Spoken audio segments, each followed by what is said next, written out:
गपशप। और जनाब क्या ही बात है आज के हमारे मेहमानों की, क्योंकि ये आपको वैसे टेबल के इस तरफ नहीं मिलते बल्कि इस तरफ मिलते हैं जहां पर मैं बैठी हुई हूं। आज हम उनसे पूछेंगे कुछ सवालात और पाकिस्तानी सहाफत के ये सितारे हमें बताएंगे कि इनकी ईद कैसे गुजर रही है। लेकिन ठहरिए जनाब, पहले हम जरा सहाफती इंडस्ट्री के इन जबरदस्ती शख्सियात का तारुफ भी आपसे करवा देते हैं। हमारे साथ मौजूद हैं एंकर पर्सन अमीर अब्बास साहब। अस्सलाम वालेकुम अमीर, कैसे हैं आप? ईद मुबारक। खैर मुबारक, आपको भी ईद मुबारक। अच्छा जनाब, और इनके साथ हमारे साथ मौजूद हैं, हम न्यूज की स्क्रीन को ही रौनक बख्शते हैं, जनाब एंकर पर्सन समर अब्बास साहब। अस्सलाम वालेकुम समर, कैसे हैं आप? सलाम, आपको बहुत बहुत ईद मुबारक जनाब। और इसके साथ साथ हमारे साथ मौजूद हैं आज के मेहमान एंकर पर्सन फारूक हसन साहब। अस्सलाम वालेकुम फारूक साहब, कैसे हैं आप? मेहमान खुसूसी है ना ये? मेहमान खुसूसी हैं ये। एक तो मुझे फारूक साहब कह के मैं परेशान हो गया यार। मतलब आज हमारे साथ मौजूद हैं फारूक हसन, कैसे हैं फारूक? ईद मुबारक आपको। ईद मुबारक आप सबको भी। और मुझे बड़ी खुशी है, अमीर मेरा बड़ा अच्छा दोस्त है और समर से भी मैं मिला हुआ, दोनों बहुत जबरदस्त एंकर्स हैं। मुझे बड़ी खुशी है कि मैं स्क्रीन शेयर कर रहा हूँ इनके साथ।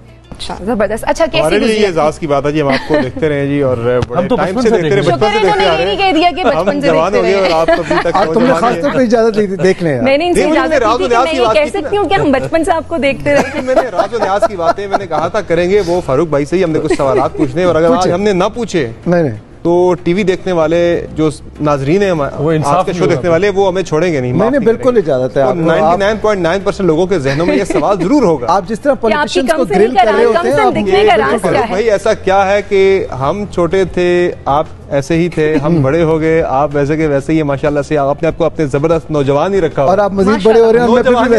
नौजवान रखा हुआ, इसका राज तो बताएं, नौजवान रहने के लिए क्या करना चाहिए? के अलावा भी बहुत खूबसूरत है, हम तो उनको वैसे देख रहे हैं ना, बिल्कुल देख रहे हैं। आज हम ये कह सकते हैं कि जो हमारा शो है वो बड़ा ही हैंडसम शो है ना? नहीं, you people are very kind. देखें, बात यह है कि मुझे अक्सर जब ये लोग पूछते हैं तो पहला सवाल मेरा ये होता है कि यार मेरी कोई तुमने फिरौन के साथ तस्वीरें देखी? मतलब कि मैं मतलब जब मैं भी छोटा ही था तब वाली शुरू नहीं ऑन अ लाइटर साइड। यार I started off in O levels and obviously with time I try to remain happy. मैं खुश रहने की कोशिश करता हूँ, छोटी छोटी टेंशन्स नहीं लेता और कोशिश करता हूँ कि खुश रहूँ। अच्छा, ये वैसे बहुत जबरदस्त चीज है, इसका बड़ा इम्पैक्ट पड़ता है आपकी हेल्थ पे बहुत पड़ता है। और फिर छोटी छोटी चीजें जो हर बंदा कर सकता है जी। मतलब पानी रोज 1.5-2 लीटर आप जरूर पिए। मतलब मैं पीता हूँ और अच्छा। आज से नहीं, काफी सालों से। और वर्कआउट जरूर करता हूँ। मेरी कोशिश होती है कि मैं डिनर छोड़ दे सकता हूँ, कोई इवेंट है वो छोड़ सकता हूँ, मैं वर्कआउट नहीं छोड़ सकता। तो ये छोटी छोटी चीजें जो सब कर सकते हैं। ये खाने का भी लोगों के ज़हनों में होता है कि खाना अगर ज्यादा खा लिया तो मैं शायद मोटा हो जाऊंगा। नहीं, ये बिल्कुल गलत कॉन्सेप्ट है। डाइट के साथ खाना आप अपनी मर्जी से खाएं। जो मैं मेरी लाइफ का मंत्रा ये, शायद डॉक्टर हजरात मुझसे एग्री ना करें, लेकिन वर्कआउट जरूर करें। अच्छा, उसकी हमारे सामने एक अच्छी एग्जांपल भी है, वो इमरान खान साहब की सूरत में। उनके बारे में इंप्रेशन ये है कि वो बहुत खाते हैं। मैंने उनके साथ एक मरतबा वो दोनों हाथों से, इस हाथ से भी और इस हाथ से भी वो खाना पलाव करते हैं, खाते सही टिका के, लेकिन वर्कआउट चुके बहुत स्ट्रॉन्ग करते हैं। 71 की एज में आप देख लेंगे, 71 की एज में वो बनी गाला में फिजिकली फिट अपनी टांगों के साथ वजन बांधकर वो नीचे आते, फिर वो भाग के उस वजन के साथ ऊपर जाते हैं। नहीं कर सकता। आप तीनों की बातों से मुझे लग रहा है कि आप तीनों खाने के बहुत शौकीन हैं। बिल्कुल। तो अच्छा, अगर खाने बता रहे हैं ना कि इसीलिए कि वर्कआउट जरूरी है, खाना जितना मर्जी खाए। जो खाना खाने का शौक है तो खाना बना भी लेते हैं या नहीं? बना तो नहीं लेता जी, बिल्कुल भी। तजुर्बे जो है बैचलर्स लाइफ में काफी ज्यादा किए, रंग बिरंगी चीजें बनाने की कोशिशें होती रही, बहुत सी नाकाम हुई, इक्का दुक्का कामयाब भी कभी कभार हो गई। लेकिन ये है कि कोई ऐसा कुकिंग का शौक नहीं। असल में मुझसे एक जगह पे टिक के ज्यादा देर खड़े नहीं हुआ जाता, तो खाने पकाने वाला जो मामला है ना, वो जरा कंसिस्टेंसी चाहिए होती है। आपने एक जगह पे खड़े रहना काफी देर तक। एक और गुज़श्ता ईद पे एक मेरे साथ शो में थे जी, तो वहाँ इन्होंने काफी अपनी रेसिपीज बताई थी।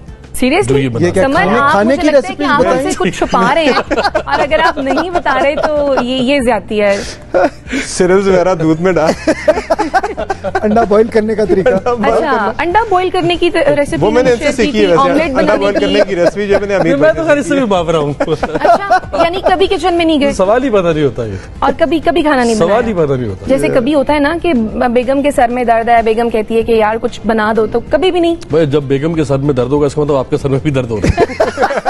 नहीं, वैसे बेगम के सर में दर्द होगा तो अंडरस्टूड सी बात है, वो चुप होगी, और जब वो चुप होगी तो आपका भी तो शुरू हो गया ना दर्द। अच्छा, आप कभी नहीं, मैं बिल्कुल समर का स्कूल ऑफ थॉट है मेरा, कि मेरा एक तो पेशेंस लेवल खाने के मामले में कम है। सो आई वर्क आउट, और मैं जब थका होता हूँ, मुझे जब भूख लगती है तो मुझे खाना चाहिए होता है, और मेरे में इतना पेशेंस नहीं है कि मैं खुद वो चीज़ें काट के पकाऊँ और फिर वेट करूँ, फिर चखूँ कि अच्छा ठीक ना। I want a readymade food. और उसके अलावा बस अच्छी चीज़ जो भी है, आई एम अ फूडी, अच्छा खाना जहाँ से मिले मैं ज़रूर खाता हूँ। अच्छा, वैसे दुनिया में जितने भी अच्छे शेफ होते हैं सारे मेल ही होते हैं। हाँ, वैसे इसकी क्या वजह है? ये इसलिए कि किसी भी बड़े होटल वो लॉजिकल कुकिंग करते हैं ना, इस वजह से। लॉजिकल कुकिंग वैसे, हाँ, लॉजिकल कुकिंग ये होती है कि देखें, अच्छा जी इतना, ये हर चीज़ का एक हिसाब किताब है। ख़वातीन जो है वो इंट्यूशन पे ज्यादा जाती हैं, और जो एज ओल्ड रेसिपीज हैं उस पे चलती हैं कि जी अच्छा एक चीज, ये मेरी अम्मी की रेसिपी थी, ये मेरी दादी बनाती थी, है ना, शायद इस वजह से। अच्छा, कुर्बानी की ईद ऐसी ईद होती है कि जिस पर जेब खाली होती ही होती है, क्योंकि जाहिर है आपने कुर्बानी भी करनी होती है और ईद पे बच्चों को ईदी भी देनी होती है। तो ये बताएं कि कभी ऐसा हुआ कि कुर्बानी पर आपको कोई कसाई ना मिला हो और आपने सोचा हो कि यार कसाई नहीं मिल रहा, अब क्या करूं, और खुद ही जनाब छुरियां तेज की और बकरा शकरा ज़िबा किया? एक दो मरतबा किया हमने, जो है ना, सीरियसली मुश्किल होता है, लेकिन आपके लिए क्या मुश्किल, आप नहीं यूं करके पकड़ना है, बकरा वैसे आपसे डर जाएगा। वो है ना, कोई ना कोई बंदा फैमिली में ऐसा होता है कि जिसको छोटा मोटा ज़िबा शिबा करना आता है, तो उसे आप पकड़े, उससे कह देते यार कि आप ज़िबा करा दें, बाकी हम मिला के काट कूट के। वैसे समर के मैं प्रोग्राम देखता हूँ, ये अपने प्रोग्राम में भी अक्सर छुरियां ज़िबा कर रहा होता है, ज़िबा करने की तैयारी कर रहा होता है, माशाल्लाह, ये इसकी अच्छी बात है। अच्छा, कभी ऐसा हुआ हो बचपन में या अभी भी कि आई मीन कि बकरा भाग गया हो या बकरे ने टक्कर मार दी हो? नहीं, ऐसा नहीं होता, वैसे हो जाता है ना अक्सर, ये तो बहुत बकरे बड़े तेज होते हैं, बड़े शरीफ होते हैं, या बकरे ने टक्कर मार दी। नहीं, ऐसा तो होता है ना, बकरा रेजिस्ट तो पूरी तरह से करता है ज़िबा होने से पहले। ये तो पूरा भागा नहीं है कभी ऐसी घर भागने देते हैं जी अमीर बात। घर के अंदर अगर बंदा हो तो मुश्किल होता है ना, कहाँ भाग के जाएगा, घर के अंदर ही भाग। कभी कभी वो रस्सी जरा नाजुक सी होती है तो तमाशा तो लगा है टीवी पे, हम देख भी रहे सुबह, कभी बैल दौड़ गया, छत पे चढ़ गया, किसी का बकरा भाग गया, वो लोग लगे बेचारे क्रेन लेके किसी की गाय नीचे गिर गई। कराची में ऐसा मोस्टली, वैसे कराची में बड़ी ईद पे इस तरह के आपको मतलब मिलेंगे इंसिडेंट्स। और कभी आपके साथ ऐसा हुआ है? नहीं, मेरे साथ कभी ऐसा नहीं हुआ। मेरे ख्याल में जो जिस तरह आप पूछ रही हो, वो ज्यादातर वो लोग, अगर आप ओपन एरिया में रह रहे हैं या स्ट्रीट में आपने बाहर बकरा बांधा है या भैंस बांधी है, तो चांसेस होते हैं। ये जो भागने वाली आपने बात की ना, वो इसलिए भी, ये जो बैल वगैरह जो ही आप छुरी फेरने लगते हैं वो भाग जाते हैं, कुछ तो ऐसी जख्मी गर्दन के साथ भागना शुरू कर देते हैं। वो जो अनाड़ी कसाई आजकल जो मिल रहे होते हैं ना, जो होते हैं सीजनल, कि कोई और काम कर रहे हैं, तो आजकल चलो ईद के दिन कमाई का वो है, गाड़ी अच्छी लगा लें, तो वो जो होते हैं ना अनाड़ी किस्म के कसाई, वो गोश्त भी खराब कर देते हैं। होता है, ये पूरा जरा वो तरीके से उसकी टांगे वगैरह बांध के उसको वो ज़िबा करते हैं, तो जिनसे वो सही नहीं, जिन्हें पता नहीं होता, तो वो कच्चा पक्का बांधते हैं, तो वो जो ही छुरी रखते हैं जनाब, तो उठ के वो दौड़ना शुरू कर देते हैं। ऐसा ही है। अच्छा, सहाफत और सियासत, इनका बड़ा गहरा ताल्लुक है। इसी तरह सहाफ़ी और सियासतदान जो हैं वो जाहिर सी बात है थोड़ी बहुत रंजिशें भी होती हैं, लेकिन दोस्तियां भी होती हैं। अगर तो ईद मिलन पार्टी आप अरेंज करें, तो कौन से ऐसे 3 सियासतदान हैं जिनको आप बुलाएंगे और आपको लगता है कि ये अगर आपकी पार्टी में नहीं है तो आपकी पार्टी अधूरी है? कौन से 3 सियासतदान? आप खवातीन का नाम ले सकते हैं। ये तो आपने बहुत ही ज्यादा मुश्किल सवाल कर दिया है, किसको नाराज करें, किसको खुश करें। मैं आपकी जानती हूं, मैं आप भी सोच के रखें और आप भी सोच के रखें। पहले अमीर बात साहब जवाब देते, मैं सोचता हूँ इतनी देर में। जरा आप हमारे बड़े हैं, बुजुर्ग क्या बुजुर्ग बना दिया यार। देखिए, चूंकि इस्लामाबाद में है हम, तो इस्लामाबाद के अंदर इस्लामाबाद के ही जो हमारे सियासी दोस्त हैं उन्हीं को हम इन्वाइट करेंगे। तो मैं 3 लोगों को इन्वाइट करूंगा, इमरान खान साहब को, बिलावल भुट्टो जरदारी साहब को और मरियम नवाज साहिबा को। अच्छा, ये एक जगह इकट्ठे हो जाएंगे? पहले सवाल तो ये है ना कि ये राजी भी हो जाएंगे? आ जाएंगे, देख लेंगे। समर अब्बास सारी डीएसएम जो है वो समर अब्बास के घर के बाहर लगी हुई हो। और फिर अमीर, कौन से ऐसे 3 सियासतदान हैं जिनके बगैर आपको लगता है कि उनको लाजमी होना चाहिए? तो वैसे काफी इससे दोस्ती तो रहती है, मेरा ख्याल है नदीम अफजल चंद पीपल्स पार्टी से हो गया, अली जैदी पीटीआई से, और शेख रोहेल अस्कर साहब PMLN से। सही, चलें ये 3 जो हैं उनके बगैर आपको लगता है कि आपकी जो ईद पार्टी है वो अधूरी है। अच्छा, बचपन की ईद कैसी गुजरती थी? बचपन की ईद में मेरे ख्याल में खुशी ज़्यादा होती थी और टेंशन कम होती थी। जब बड़े हो जाते हैं तो फिर आपको और चीज़ें आपको होता है वो ज़्यादा तैयारी, अरेंजमेंट्स, जब बकरा कसाई अरेंज करना सारा। बचपन में तो टेंशन ही नहीं होती थी, सुबह उठते थे आराम से, नहा धो के कपड़े पहनते थे, ईदी लेते थे, बाहर जाके खेला दोस्तों के साथ, कुछ चीज़ें खरीदी, आइसक्रीम, ये वो चीज़ें जो आम दिनों में आपके लिए ममनू करार दी जाती थी। उस दिन वो आप आइसक्रीम को जो भी आपने ड्रिंक पीनी है, फिजी ड्रिंक, जूस, जो भी बाहर जाके खाना खाना है दोस्तों के साथ, तो वो आज़ादी होती थी। सो या दैट केयर फ्री ईद है, तो यकीनन वो मिस करते हैं। कोई ऐसी ईद जो बहुत बहुत यादगार हो? सो मैंने आई थिंक एंकरिंग और ड्रामाज वगैरह मैंने O लेवल्स में शुरू किया था, तो फिर उसके बाद बहुत कम ऐसी ईदें गुजरी जिसपे मैंने ट्रांसमिशन ना की हो। ज़्यादातर अभी तक ये सिलसिला चल रहा है, तो मेरी अक्सर ईदें छोटी और बड़ी जो है ना वो स्टूडियो में ही गुजरी हैं। तो क्योंकि पहले PTV के साथ लाइव ट्रांसमिशन होती थी, उसका कॉन्सेप्ट था, तो लाइव का मतलब होता था ईद वाले दिन आप उधर बैठ जाएं।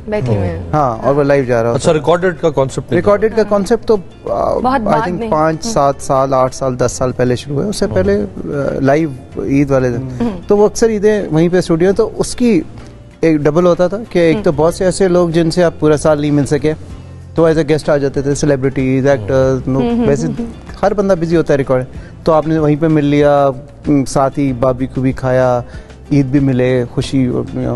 और दूसरा ये कि आप ऑडियंस के साथ इंटरेक्ट करते थे, तो वो एक अच्छी फीलिंग होती थी कि आप बहुत से लोगों को एक साथ इंगेज कर रहे हैं। तो इस तरह से जो ईदें आपकी वहाँ गुजरी वो ज्यादा आपके ख्याल में यादगार हैं? हाँ, ऑब्वियसली, बिकॉज सारे लोगों से एक ही छत के नीचे मुलाकात हो जाती थी, वरना तो आपको एक इंडिविजुअली जाना पड़ता है सबके पास। अच्छा, मेहमानों की बात हो रही है समर, फर्ज करें अगर घर में कोई बिन बुलाया मेहमान आ जाए और उस मेहमान का ताल्लुक जो है वो आपकी वजारत दाखिला से हो, तो क्या आपका रिएक्शन होगा? वजारत दाखिला जो है वो भी हमारी पार्टी से है, ये नहीं अपनी फैमिली से ही है, वो भी तो उनके जितने भी रिश्तेदार हैं वो मेरे भी रिश्तेदार ही हैं। नहीं, हमारी अपनी जो वजारत, घर की जो होम मिनिस्ट्री की बात हो रही है। होम मिनिस्ट्री की बात हो रही है जनाब। मैंने भी यही पूछा था कि राना सनाउल्लाह साहब को भेज दिया। तो वो भी अपनी फैमिली से ही हैं, तो इसलिए सारे जो है ना, जो उनके रिश्तेदार सारे मेरे रिलेटिव्स हैं, मेरे रिलेटिव सारे उनके रिलेटिव्स हैं, तो वो एक ही जैसी फील होती है। कभी लगता नहीं है कि मेरा कोई उधर से कोई आया है, ये लग रहा था कि वो अपना ही कोई वहां से आ रहा है। वरना अमूमन होती है इस तरह की फीलिंग कि कोई अगर जो बाहर से होती है शादियां, वहां इस तरह की फीलिंग होती है, फैमिली वाली में ऐसी होती नहीं है। खाने पीने की बातें भी कर लेते हैं। मुझे ये बताइए, खाने में क्या पसंद है आपको? तुझे ये रखा हुआ है, ऐसा क्या करेंगे? बिल्कुल बिल्कुल, जो टेबल पे पड़ा है सब कुछ पसंद है, सब कुछ पसंद है। जो ये सारा कुछ टेबल पड़ा है सब कुछ पसंद है। पहला सवाल किया है कि क्या ये हम खा सकते हैं या प्रॉप्स हैं? जी, sure.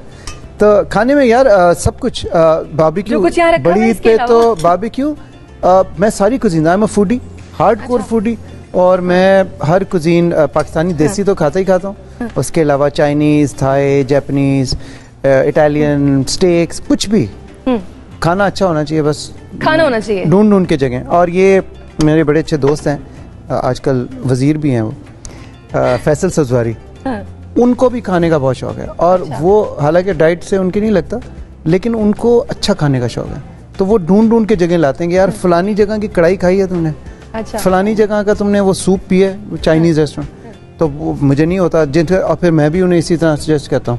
So he is a good inspiration in food.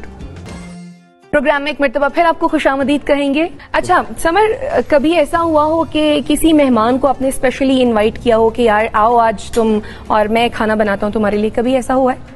कभी नहीं हुआ, कभी भी नहीं हुआ। खाना बनाना नहीं आता मुझे, तो इसलिए मैं ये मुश्किल में खुद को डालता हूं। अच्छा, लेकिन कहा यह जाता है कि जिन लोगों को खाना पसंद होता है ना, तो उनको फिर कहीं ना कहीं खाना बनाना भी आता है, और उनको पता भी होता है कि कौन से इंग्रेडिएंट्स। ये दो जिंदा मिसालें आपके सामने बैठी हुई हैं, ऐसा बिल्कुल नहीं है। हमें अच्छा खाना पसंद है, लेकिन अच्छा खाना बनाना पसंद नहीं है। बिल्कुल, किचन में खड़ा होना सबसे मुश्किल काम। क्या पसंद है खाने में सबसे ज्यादा? देखिए, मैं उस तरह का बंदा, मैंने रिपोर्टिंग की है 8 साल, फील्ड रिपोर्टिंग, तो ये था कि जहाँ जो मिल गया वो खा लिया। अच्छा, तो अब मेरा वो ज़ौक नहीं रहा कि and Samar is not a foodie I think खाना is your least of the जो मिल गया खा लिया मेरा स्पेसिफिक जो है ना वो मेरे उस तरह का नहीं है कि वो खास खाने जिसे फारूक बता रहे थे कि टेस्ट जो है ना वो उसके लिए मैं नहीं जाता, बस जो मिल गया खा लिया, जैसा मिल गया खा लिया, तो मैं उस तरह का बंदा हूँ। अच्छा अमीर, मर्दों के बारे में ये कहा जाता है कि गोश्तखोर होते हैं, आपके बारे में ये दुरुस्त है या सब्जियां भी खा लेते हैं शौक से? गोश्तखोर ठीक है, आदमखोर नहीं होना। मैं सिर्फ एक चीज नहीं खाता। क्या? माश की दाल। माश की दाल? अच्छा वो मेरे बाकी मैं सब कुछ खाता। मैं खुद नहीं खाता, बाकी सब खा लेते हैं। एसिडिटी होती है मुझे भी। कोई सब्जी, दाल मुझे बहुत पसंद है, खासतौर पे दाल चावल, गोश्त भी, एवरीथिंग कुछ भी हो, सिर्फ माश की दाल। अच्छा, जब सहाफी बैठे हुए हैं तो जाहिर सी बात है जब सहाफत का जिक्र आता है तो आजकल लिफाफों का भी बड़ा जिक्र आता है, ये लिफाफों का क्या चक्कर है? लिफाफे तो नहीं, आजकल तो टोकरियां आ रही हैं, बड़ी मशहूर मारूफ हो जो टोकरियां भेजी थी, अब्बू जी ने टोकरियां भेजी थी, क्लिप भी एक वायरल हुआ था, वो फलां को भिजवा दें। सहाफी बाद में बेचारे हमारे सहाफी बाद में बताते देते रहे कि उठते रहे कि वो टोकरी फलों की टोकरी कोई और नहीं। ये बात दुरुस्त है कि इस किस्म की ऑफर्स मतलब आती होती हैं एंकर्स को? मेरे इल्म में ऐसा कभी है नहीं है, ना मेरा ऐसा कभी कोई ऐसा कोई एक्सपीरियंस हुआ है। बाकी दोस्ती यारी में कभी हम किसी को भेज दिया, कोई चीज अच्छी भेज दी, कोई फल फ्रूट भेज दिया, किसी ने आपको भेज दिया, वो चलता है दोस्ती। I think this is a very good tradition. ये पता नहीं फल वगैरह भेज दिए, इसको इशू नहीं। लिफाफा आज तक कभी आया नहीं है। शादी पे लिफाफे मिले थे बहुत सारे। नहीं, आप चाहते हैं कि उसके अलावा कभी आप चाहते हैं कि आए लिफाफा? कभी हमने कोई किसी को कभी जरूरत हुई लिफाफा भेजने की। हाँ सही। अच्छा अमीर, आपको कभी कोई टोकरी मिली हो? देखें, अभी ये आपके प्रोग्राम से 2 दिन पहले ही हुंजा की चेरीज मिली थी। बिल्कुल बिल्कुल मेरे पास भी आई है वो। गवाही भी आगे डाली। ये सेनेटर साहब ने तो नहीं भेजी आपको? किसी सेनेटर साहब ने? सेनेटर साहिबा है क्या? सो जिन लोगों के अपने अपने ट्रेडिशनल उनके फ्रूट्स होते हैं, जैसे सिंध के अक्सर पार्लियामेंटेरियंस आम भेज देते हैं, मीरपुर खास वाली साइड के, मुल्तान से आ जाते हैं, मुजफ्फरगढ़ से आ जाते हैं। सो सिट्रस का जब मौसम आता है तो वहाँ के कुछ दोस्त जो है वो नदीम अफजल जान भाई चले, जैसे वो चंद साहब कह रहे हैं। सो इस तरह की चीजें आती रहती हैं, उसमें कोई शक नहीं है, और कोई भेजे तो उसको कबूल करना चाहिए। असल में ये जो है ना, मैं शायद किसी और एंगल से बात कर रही हैं, बट आई थिंक फ्रूट्स भेजने में या इस तरह खाने की चीज़ें जो डे टू डे, वो बहुत अच्छी ट्रेडिशन है। देखिए हमारे कल्चर का हिस्सा है ना, इससे मोहब्बतें बढ़ती हैं तोहफे देने से। लेकिन जो आप बात कर रहे हैं वो ग्रेटिफिकेशन की बात कर रही हैं कि आप तोहफा इस नीयत से दे रहे हैं कि चलें अमीर पास अगले प्रोग्राम में हल्का हाथ रखेगा या समर मुझसे ये सवाल नहीं पूछेगा। वो I think it depends on obviously the journalist also, the anchor also, कि वो उसके मॉरल्स और एथिकल वैल्यूज़ क्या हैं। अब मेरे ख्याल में जनरली हमारे सारे बड़े अप फ्रंट किस्म के एंकर्स हैं। आई एम श्योर एक्सेप्शंस हर जगह होती हैं। जब आप मॉर्निंग शो करते थे तो कभी ऐसा हुआ कि कोई लेटर्स आते हों, कोई तहाइफ आते हों, कोई वो दिल बने हुए जिस पर तीर गुजर रहा हो? कभी ऐसा क्या हो? अक्सर ऐसा। मैंने कहा जब मॉर्निंग शो करते थे उस वक्त तो खैर इस तरह की चीजें ज्यादा हो रही होती हैं ना। सो जब मैं पीटीवी का मॉर्निंग शो करता था, मैंने तकरीबन 4 साल किया, उसमें बहुत ऐसा, क्योंकि उस जमाने में ईमेल्स और इनका इतना ट्रेडिशन नहीं था और यूजली ऑफिस के लिए यूज होते थे। तो उस जमाने में बहुत आते थे खत और तोहफे तहाइफ भी बड़े आते थे, बुक्स आती थी, परफ्यूम्स, फल फ्रूट, परफ्यूम भी आए 1-2 बार, बट इस तरह खाने पीने की चीज़ें ये बहुत आती थी। और फिर ऑब्वियसली जब मैंने दुनिया किया तो ऑब्वियसली तब तक थोड़ा ट्रेंड चेंज हो गया हुआ था, तो इस तरह से नहीं, बट लोग बहुत रिस्पेक्ट, बहुत प्यार करते हैं।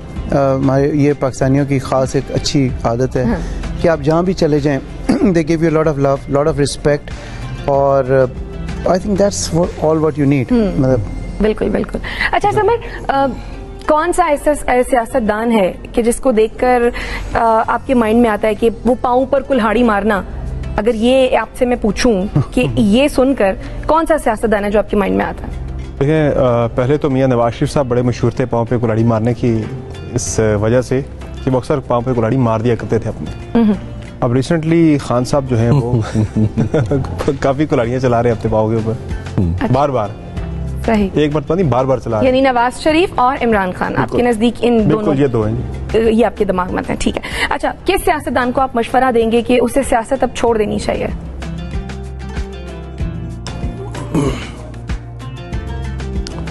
मुश्किल है वैसे, मेरा तो ख्याल है कि सबको छोड़ देनी चाहिए। अगर ये मशवरा देंगे भी तो उसमें उन्होंने कौन सी सुन उन्होंने कौन सी मान लेनी।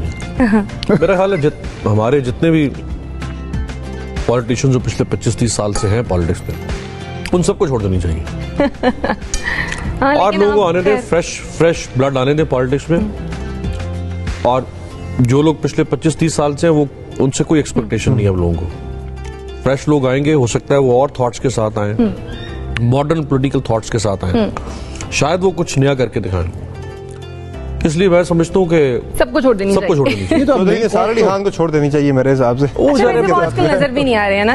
कौन चौधरी सारा अली खान और मुस्तफा कमाल के साथ चूंकि बड़ा हाथ हुआ है, दोनों को छोड़ देनी चाहिए। लेकिन मुस्तफा भाई की ये क्रेडिट देना चाहिए कि ही स्टेड फास्ट। मतलब आप देखिए उन्होंने इतनी मारें खाई, इतनी चोटें खाई, स्ट्रगल में नहीं मानी मगर उन्होंने स्टिल देयर। अच्छा, कौन सा सियासतदान ऐसा है जिसको आप ये मशवरा देंगे कि भाई सियासत छोड़ दो, आ जाओ मेरी फील्ड में, मीडिया में आ जाओ? हाँ। एक तो अभी अल्लाह ने गरी के रहमत करें, डॉक्टर आमिर लियाकत एक तो थे ऐसे जो पॉलिटिक्स में भी थे और इस फील्ड में भी थे, बड़े एक्टिव। बाकी I think Faisal safari speaks very well, और मैंने उनसे कई बार, उनको शौक भी है, वो कहते हैं कि मैं करना चाहता हूँ but because of my you know like politics. वो कुछ मुशायरों की करते हैं, सदारत करते हैं कराची, और वो बोलते, उनकी उर्दू बहुत अच्छी है, यू नो, और वो उनको शौक भी है। लेकिन वो आई think he is so involved in politics, और वो ऐसी जगह पे हैं कि वहाँ से निकलना मुश्किल है। उनको मैं हमेशा कहता हूँ कि आप आए। सही। अच्छा समर, अगर आपको मौका मिले कि आपने एक सियासी जमात बनानी है, सियासी जमात का टिकट किसको देंगे? टिकट इलेक्टेबल्स जितने भी हैं सबको दे देंगे। यानी आप भी वही गलती दोहराएंगे जो कि खान साहब ने हुकूमत में कैसे आऊंगा इक़्तिदार में? मैं चुन के इलेक्टेबल्स को दूंगा। आप देखना ये कि वो टिकट लेते भी हैं मेरा। वो आपका टिकट लेंगे भी या नहीं लेंगे। अच्छा, अगर आपको सियासी जमात बनाने का मौका मिल जाए तो फिर कौन से लोग होंगे जिनको टिकट नहीं देंगे आप? मैं तो वैसे सियासी जमात बनाने का सोच रहा हूँ। बनाने का सोच मैं सोच रहा हूँ, हो सकता है 2 साल किसको टिकट नहीं देंगे? टिकट नहीं देंगे, ये सवाल है। मैं समझता हूँ कि मैं सबसे पहले अपने एंकर्स को ऑफर करूंगा। अच्छा, चले मैं भी, इसका मतलब है थोड़ा सा। आपका इंटरव्यू कौन करेगा यार? आपको बुला लिया, पोर्ट्रे कौन करेगा? यानी सब एंकर्स को, सब इनको पहले ऑफर करेंगे। ठीक है। इलेक्टेबल्स को आप मतलब सवाल ही पैदा नहीं होता। नहीं, अच्छा मुझे लगा शायद आप भी दे देंगे। और अच्छा, आप अगर सियासी जमात बनाते हैं तो किसको टिकट देंगे और किसको टिकट नहीं देंगे? मेरे बहुत से दोस्त हैं पॉलिटिशियंस, मैं उनको दूंगा, और अच्छे मतलब पॉलिटिशियन है, और हर पार्टी वो आ जाएंगे अपनी जमात छोड़कर आपके पास? हाँ, ये बड़ा अब जैसे फैसल कुंडी हैं। देखिए, मैं ये फील करता हूँ कि हर पार्टी में there are hawks and there are doves, और जो डव्स हैं उनकी वजह से ही वो फ्लोट रहता है कि आपस में एक कनेक्शन रहता है ना। हॉक्स तो आपको पता है अटैक पे अटैक। बॉटम लाइन तमाम ये हमारी अपनी पॉलिटिकल पार्टीज हैं। देखें, अवाम जो है ना, हम सब जो बैठे हुए हैं, सारा ब्रंट हम पे आता है, ठीक है? जो भी है, चाहे अच्छे हालात हों उसको भी हम एंजॉय करते हैं, जो बुरे हालात, अगर टफ टाइम्स हैं, महंगाई है, वो भी हमें तो मैं ये मेरी ख्वाहिश है कि तमाम पॉलिटिशियंस जो हैं हमारी पाकिस्तान के लिए सोचते हैं, सिर्फ नज़रिया विजन डिफरेंट है बट सोचते बेहतरी के लिए, इकट्ठे एक प्लेटफॉर्म पे आए, किसी तरह आ जाएं, और सिर्फ ये इस खातिर आ जाएं कि अवाम जो है, अवाम के लिए आ जाएं, अवाम रुल रही है, हमारा कुछ भला हो जाए। और इसी हमारी वजह से ही है ना पॉलिटिशियन। अगर अवाम नहीं होगी तो क्या वजीर आज़म, वजीर खजाना और वजीर खारजा क्या करेंगे? अच्छा, मुझे छोटी सी एक ब्रेक शामिल करनी है, हम ब्रेक ले लेते हैं और फिर वापस आते हैं। Stay with us.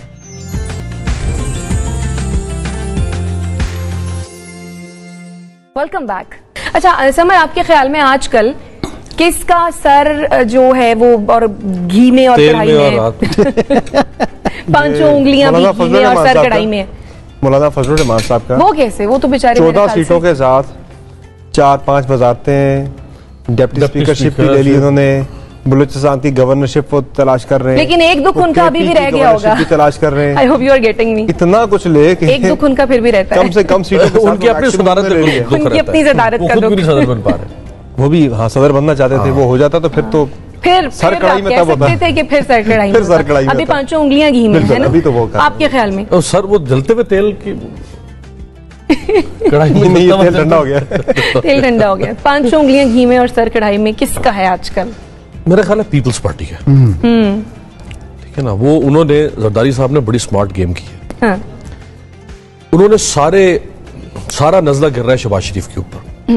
उन्होंने इमरान खान को भी आउट कर दिया और उन्होंने अपने दूसरे हरीफ यानी मुस्लिम लीग नून को लाके कटहरे में खड़ा कर दिया। सारे जूते पड़ रहे हैं नून लीग को, महंगाई, लोड शेडिंग। आप लोगों से पूछे ना कि भाई ये जनरल पब्लिक से हुकूमत कौन कर रहा है, लोग कहेंगे शहबाज शरीफ कर रहा है।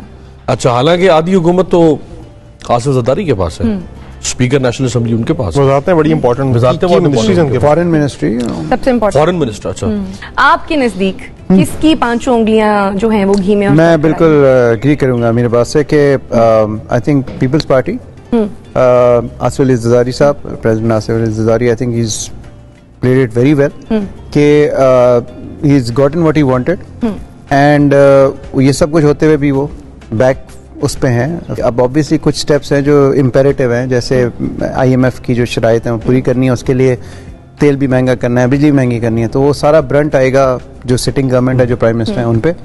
और Peoples Party although it's in the government, वो एंजॉय भी कर रही है और ब्रंट भी नहीं ले रही। और उन्होंने साबित किया जरदारी साहब ने कि वो किंग मेकर है।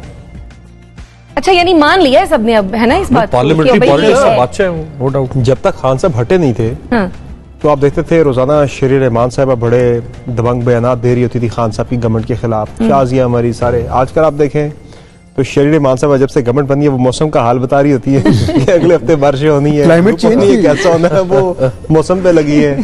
शाजिया मरी जो है वो मुस्तहकीन में चेक तकसीम कर रही है। और पीपल्स पार्टी बिल्कुल साहब, बिलावल भुट्टो जरदारी इंटरनेशनल दौरे चल रहे हैं, अपनी लाइन सीधी कर रहे हैं गैर मुल्की दौरों में, जो इंटरनेशनल जो हेड्स ऑफ द स्टेट्स हैं उनके साथ अपनी PR ताल्लुकात वगैरह बना रहे हैं। तो पीपल्स पार्टी बिल्कुल साइड पे हो गई है। अब है तो ये 9 जमाती या 11 जमाती हुकूमत है, उधर से PTI के साथ मुकाबला है, लेकिन जो नजर आ रहा है ऑन फेस ऑफ इट वो है जी PTI वर्सेस PMLN। बाकी पार्टीज तो सारी पीछे बैठ के एंजॉय कर रही हैं। मुझे ये बताएं समर के जो भी इत्तेहाद है इनका, आपके ख्याल में जब भी जनरल इलेक्शंस होंगे, जब भी, तो क्या ये कायम रहेगा? इलेक्शन में तो अलग अलग जाएंगे। बहुत पंजाब में पीपल्स पार्टी चाह रही है PMLN के साथ कुछ एडजस्टमेंट हो जाए। 15 सीटें पीपल्स पार्टी चाह रही है पंजाब से उन्हें PMLN की तरफ से मिल जाए, लेकिन ऐसा होता नजर नहीं आ रहा। पंजाब में जो पंजाब का जो माइंडसेट है पॉलिटिकल, वो होता है प्रो PMLN और एंटी PMLN। पीपल्स पार्टी इसीलिए वहां से गेन करती रही कि वो एंटी PMLN पॉलिटिक्स करती रही।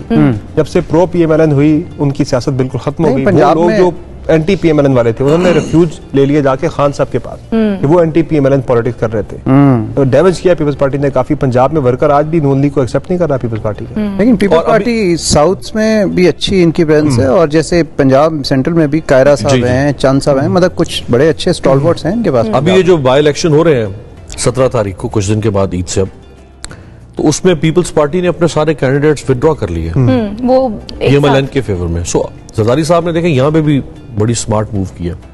उनको पता था जीतना तो उन्होंने है नहीं, खाने तो जूते ही हैं, 2-3 हज़ार वोट पड़ने, तो वो एहसान भी कर दिया और अपनी इज्जत भी बचा ली। वो जो नेम एंड शेम होना था उससे भी बच गया, नून लीग पे भी एहसान कर दिया। सही। अच्छा चलें, ये तो हो गई बहुत ही सियासी गुफ्तगू। ऐसा कौन सा सियासतदान है जो शैतान को भी कंफ्यूज कर दे? ये तो हाँ ना नाम लेने पास मुझे पता आप शहबाज गिल साहब को नाराज नहीं करना चाहते। ये समर ने दिल की बात की है, ये समर ने दिल की बात की ना मेरे बाश पे रखते हुए, है ना? ऐसा ही है। एक का पूछ रहे हैं आप, आपके पास अगर आपके माइंड में ज़्यादा लोग आते हैं, ज़्यादा लोगों का नाम वैसे बातों में ना he has वो जिसे कहते हैं ना बिल्कुल समर ने ठीक कहा है, बातों में शैतान भी पनाह मांगता है शहबाज गिल साहब। अच्छा, और समर आपने तो मेरे ख्याल से पहले ही कह दिया है ना? मैं किसी का नाम नहीं ले रहा भाई। किसी का नाम नहीं, आप अच्छा मैं अमीर बात साहब से एग्री करता हूं। किसी का नाम नहीं ले रहा। मैं अमीर बात साहब से और बता दें, बहुत सारे लोग हैं माशाल्लाह यहाँ पे जो देखें आर्गुमेंट की जहाँ तक बात है ना, खैर शैतान को छोड़ भी दें, अब आर्गुमेंट की जहाँ तक बात है तो फवाद चौधरी का आर्गुमेंट बड़ा स्ट्रांग होता है। He comes up with a logic, वो अपनी एक काउंटर एक अपना वो लॉजिक जरूर देता है। आप कुछ लेके आए ना अगर बिल्कुल क्वेश्चन करें तो he comes up very strong. जो आप जितना भी टफ क्वेश्चन करते हैं वो आगे से आपको बैकफुट पे डालने की पूरी कोशिश करते हैं। ही हैज ये एडवोकेसी अपनी पार्टी की कमाल करते हैं। अच्छा, I think this come probably with the information ministry. ये जो भी आप देखें, इवन मरियम औरंगजेब साहिबा जो हैं वो भी अपना जो पॉइंट ऑफ व्यू बता रही होती हैं, she is very strong on it and she has a logic for it and she is very firm. Groom किया मरियम औरंगजेब ने अपने आप को बहुत ज्यादा, एंड आई थिंक बहुत जल्दी ग्रूम किया, बहुत अच्छा ग्रूम किया। और जिस तरह हमने फवाद साहब का कहा, फवाद चौधरी भी उनके मुझे ये चीज पसंद है कि वो भी सख्त से सख्त बात हंसते हुए कह देंगे और वो अगला बंदे को और ज्यादा इन्फीरियरेट करते हैं। मतलब इस तरह ये ना कोई हार्ड होने की कोशिश कर रहा होगा, सार्किज्म है और लॉजिक है, बस लॉजिक है। अच्छा, कौन सा ऐसा सियासतदान है जिसको देख के आपके माइंड में आता है लकीर का फकीर? इन्होंने हमारी लड़ाई करानी है, चाहते हैं ये हमारे शो बंद हो जाने, लोगों ने आना छोड़ नहीं होता। लकीर का फकीर तो ये बड़ा ही टफ क्वेश्चन है ख्याल से। मेरे पास एक नाम है। अच्छा, नाम है। अब आप भी इशारतन मुझे कह दें कि उसका नाम ना लीजिएगा। चलो मैं आपको ये कहता हूँ, वो वजीर दाखिला भी रह चुके हैं, वजीर मुमलिकत बराए दाखिला पिछले दौर में, किसी जमाने में हाँ, और तंजीम साजी पे भी उनका काफी मेरे ख्याल से सब पहुंच गए। बहुत सारे हैं जो लकीर के फकीर वाले। मेरे ख्याल से जो जमात इस्लामी का मुझे लगता है कि वो बिल्कुल ना एक नाक के सीध में चल रहे हैं। वो सियासत के जो डायनेमिक्स हैं उनको छोड़ते हुए उनकी अपनी एक लाइन है, अपना एक उनकी सोच है। सारा मुल्क मशरिक की तरफ जा रहा होता है, वो मगरिब की तरफ जा रहे होते हैं। अभी भी आपने देखा रिसेंटली जितना अपहीवल रहा हमारी पॉलिटिक्स के अंदर, वो अपने जा रहे हैं। नहीं, हम तो इस सारे मामले से लाताल्लुकी का ऐलान करते, एक वोट है लेकिन लाताल्लुकी का ऐलान करते सारे मामले के साथ होते हैं सारे में। आपके नजदीक मेरा ख्याल जमात इस्लामी के अलावा बाकी जो मजहबी जमातें हैं, हाँ। मैं उन सबको एक ही कैटेगरी में रख के देखूंगा, वो सारी लकीर की फकीर है। यानी वो अपने आप को मॉडर्नाइज करने पे, चेंज करने पे। ये तो नहीं कहना चाह रहे कि उनके लिए लकीर कोई खींचता है वो उस पे चलना शुरू कर देते हैं। हाँ, ये भी है। देखिए, ये डिपेंड करता है कि आप किस कॉन्टेक्स्ट में पूछें। अगर तो आप ये पूछें कि ऐसी पार्टी लकीर के फकीर के जो बस एक ही डायरेक्शन में चली जाए, कुछ भी हो रहा उसने एक ही तरफ चलना। सियासतदान का नाम ले लें, आपको लगता हो कि बस इसने जो बस सोचा हुआ है उसने वही बात करनी है, मैं जो मर्जी पूछ लूं, इसने अपनी ही बात करनी है, ये एक ही लकीर। अच्छा, दिस जरूरी नहीं कि ये नेगेटिव वे में हो, ये पॉजिटिव है। बिल्कुल नहीं। मैं इसमें मुस्तफा कमाल मेरे ख्याल में कि ही हैज अ विजन, और रिगार्डलेस ऑफ व्हाट पीपल से, he is hello bent on it and he wants to implement it, and he has a narrative for it, he has a logic for it, and he's still struggling, and I think he did a lot for Karachi as जब वो नाजिम थे, लेकिन उसके बाद obviously he's not been in power, लेकिन मैं समझता हूँ कि he's a very good administrator। अच्छा, कौन सा सियासतदान है जिसको आप कोई मशवरा देना चाहें? मशवरा मैं शहबाज शरीफ साहब को देना चाहूँगा कि खुदारा मेहरबानी करे, महंगाई कम करे, लोग जो है वो रुल गए, पिस गए। और बाकी खान साहब को ये बोलूँगा कि जो मोहसिन हैं उन पे संगजनी छोड़ें, और जो सियासत हकीकतें हैं, हाँ। उनका इदराक करते हुए आगे बढ़ें, छोड़ें लड़ाई झगड़े को। कोई एक और सियासतदान और भी बता दें जिसको आप मशवरा देंगे। और मशवरा तो सुनते नहीं है हमारा, लेकिन चले मियां साहब को मशवरा दूंगा, पाकिस्तान आ जाए, सियासत करें। मुफ्त मशवरे की कदर तो नहीं होती है। हाँ, कदर नहीं है। मियां साहब को आ जाना चाहिए पाकिस्तान, मशवरा ये है। ठीक, मियां साहब को पाकिस्तान आ जाना चाहिए। अच्छा, कौन से 3 सियासतदान हैं जिनको आप कोई मशवरा देना चाहेंगे? मेरे ख्याल मैं इमरान खान साहब चूंकि काफी आजकल लाइमलाइट में है, तो उनको मैं ये कहना चाहूंगा कि वो जो उनका गवर्नमेंट में आने से पहले जो उनकी परसेप्शन थी ना, एक एंटी स्टेटस को और एंटी इंपीरियलिस्ट किस्म का आदमी, वो वापस उस मोड में चले जाएं, तो ही उनकी पॉलिटिक्स डिफरेंट हो सकती है। बिलावल साहब को मैं मशवरा देना चाहूंगा कि आपका कोई बैगेज नहीं है, आपकी पार्टी का बैगेज है, आपके वालिद का बैगेज है, वालदा आपकी नहीं है दुनिया में, आपका कोई बैगेज नहीं है, तो आप खुदारा अपने आप को डिस्टेंस करें अपनी पार्टी से। अगर आप अपनी पार्टी को अपना जैसा नहीं बना सकते तो कोई और उसका हल निकालें। तीसरा एक सियासतदान है, उनका नाम है जाम कमाल, जो बलूचिस्तान के चीफ मिनिस्टर। मेरे लिए बड़ा ये हैरत की बात थी जब मेरा उनसे जिंदगी में पहली दफा जब उनसे इंटरेक्शन हुआ, तो अमूमन जो बलूचिस्तान के सियासतदान है उनके बारे में हमारी परसेप्शन है कि ये बिल्कुल इनकी जाम यूसुफ के साहबजादे हैं, वाले साहब भी चीफ मिनिस्टर हैं बलूचिस्तान के, ये बहुत वो फ्यूडल का टाइप माइंडसेट है और इनका बड़ा वो टायरनी टाइप का इनका माइंडसेट होगा। लेकिन मेरे लिए बड़ी हैरत की बात थी कि बलूचिस्तान का एक सियासतदान होते हुए वो बहुत ही गैर रवायती सोच रखने वाला सियासतदान है। तो उनको चाहिए कि वो रिवायती पॉलिटिक्स ना किया करें। वो चूंकि गैर रवायती सोच के आदमी है तो वो उन्हें चाहिए कि वो गैर रवायती पॉलिटिक्स पे गैर रवायती किस्म की पॉलिटिक्स उनको करनी चाहिए। आप कौन से 3 सियासतदान हैं जिन्हें मशवरा यार मैं तो I would probably like to give an advice to all the politicians, मतलब रादर देन स्पेसिफिकली, और मैं ये कहूंगा कि for the benefit of Pakistan, सिर्फ पाकिस्तान, जिस तरह मैंने पहले भी कहा, मेरे ख्याल में देखें जो जिसकी एक्सपर्टीज है प्रूवन, आप प्लीज उन्हें यूज। ठीक कह रहे हैं फारूक, समर और अमीर, आप तीनों की आमद का बहुत शुक्रिया। आप हमारे प्रोग्राम में आए और हमारे शो को 4 चांद लगाए। नाज़रीन, उम्मीद है कि आपको हमारा आज का शो बहुत पसंद आया होगा। इसी के साथ मुझे और मेरे मेहमानों को दीजिए इजाजत। अल्लाह ने के बाद।